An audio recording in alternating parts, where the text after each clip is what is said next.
Meanwhile, in Gaza, as ceasefire negotiations between Israel and the Hamas terror group continue, aid for the sake of reconstruction is starting to flow into the Strip, and primarily aid money coming in from Qatar. However, in efforts to ensure that the money and aid materials actually make it to average Gazan citizens as opposed to the Hamas terror group, the United Nations has agreed to govern how the funds are dispersed. Further, Israel is reportedly seeking additional donations from European countries. In any case, here to discuss is CEO of the International Legal Forum, attorney Arsen Ostrovsky. Thank you so much for being with us. Now, how would you describe the situation in Gaza today? Well, thank you for having me on, first of all. The situation in Gaza right now, I think there's a sense of calm that has taken place after the devastating conflict we had in May between Hamas and Israel. So the ceasefire is beginning to hold place, which is a positive thing. The question now becomes what next, and how do we ensure that this sense of stability and calm is long-term and is durable, and is one that also takes into account not just the needs of the people of Gaza, but also importantly the security needs for the state of Israel, given Hamas's ongoing control of the Gaza Strip and ongoing acts of terror, I would add as well, even after the ceasefire, albeit intermittent, as what we're seeing with the incendiary balloon attacks at the moment as well. But right now, all the attention is, as you suggested, in looking at the reconstruction of Gaza, how that aid money will be flowing in and under what conditions. So now let's talk about that aid itself. How far will the Qatari aid actually go? How much more is necessary to make a real difference in the Strip? Look, that's a good question. How much money is needed? That's a very open-ended question. It is obviously quite a significant amount, given the state of Gaza and the conditions under which it is at the moment. That said, from Israel's perspective, it is certainly in Israel's interest for there to be calm in Gaza and for Gaza to be in a stable situation. The concern, however, becomes the money that does flow in, and as we've noted, a significant amount of that in the tens of millions from Qatar, is to ensure that that money actually gets to the people of Gaza and not to Hamas, where it can subsequently be used for acts of terror, for incitement, for rebuilding their arms and terror tunnels and so on. So from Israel's perspective, I think it is happy for aid to come in, and certainly to increase the pool of money so that Gaza is not relying only on Qatar, but also on others in the international community, including in the EU, including through the United Nations.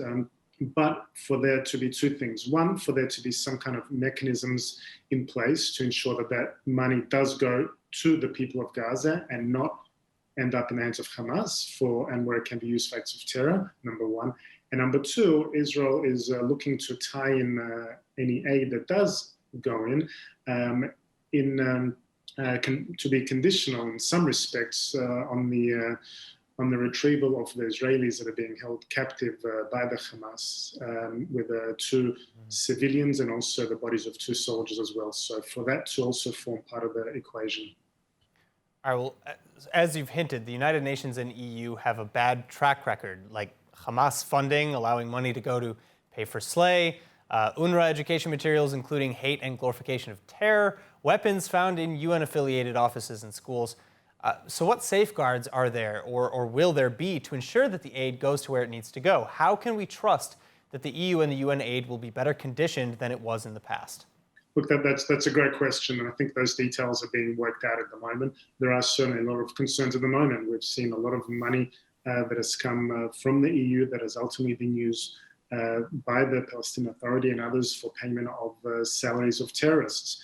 We have seen various UN agencies, including UNRWA, taking the money that's purportedly supposed to be allocated for purposes of education and other welfare means that has ultimately ended up, again, in the hands of Hamas, for which they've used for whether it's replenishing the rocket arsenal or working on tunnels or for other acts of terror.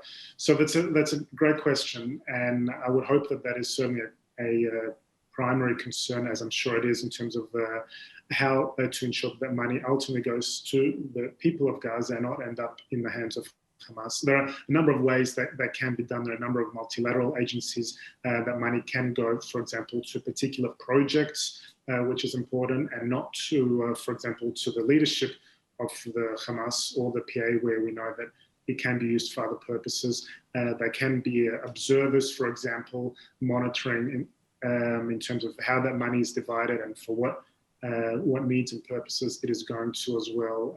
So there's a number of different possibilities that can be put in place. But I think from Israel's perspective, it has taken a line where it has essentially said that it will not allow for any more blank checks coming in, whether it's from Qatar, from other places into Gaza, and that can ultimately be used by Hamas in the end for committing acts of terror against the state of Israel. So how involved is Israel in creating these safeguards with these other donor countries and organizations?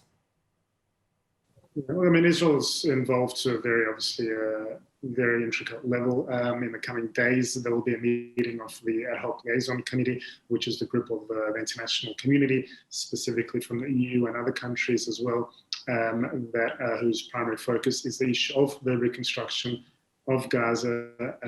Israel is very much an active participant in that.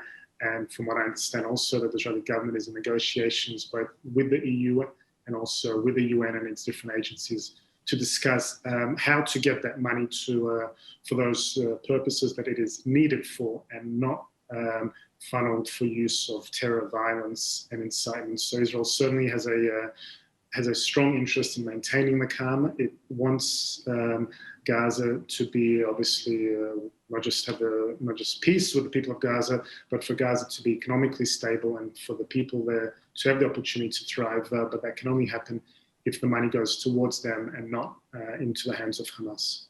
All right, Arsen Ostrovsky, thank you so much for joining us. Thank you.